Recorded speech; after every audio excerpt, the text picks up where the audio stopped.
नमस्कार मित्रांनो, मी संदेश पारधी, माऊली तबला मेकर जाका देवी. आज आपल्या इथे देऊळ पिंपळवाडीतून ऋषिकेश घाणेकर आलेले आहेत. तर त्यांनी आपल्याकडे ढोलकी रिपेरिंगसाठी टाकली होती, दोन्ही साईडच्या चाव्या व शाई पान बदलण्यासाठी. बघूया ती ढोलकी कशी झाली.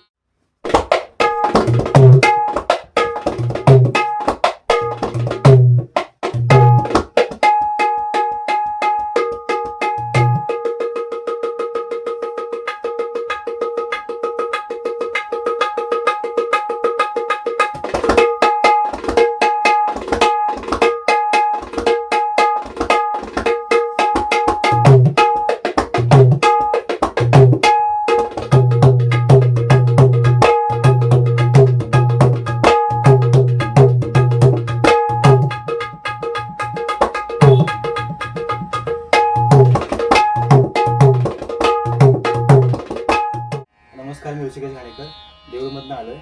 तर शाईपान रिपेअर करण्यासाठी सरांची ढोलकी दिली होती. तर ढोलकी खूप सुंदर झाली आणि समजा कोणा ढोलकी वगैरे ढोलकी किंवा टप्पाचं काम करायचं असेल तर माऊली तबला मेकर्सला नक्की भेट द्या. धन्यवाद.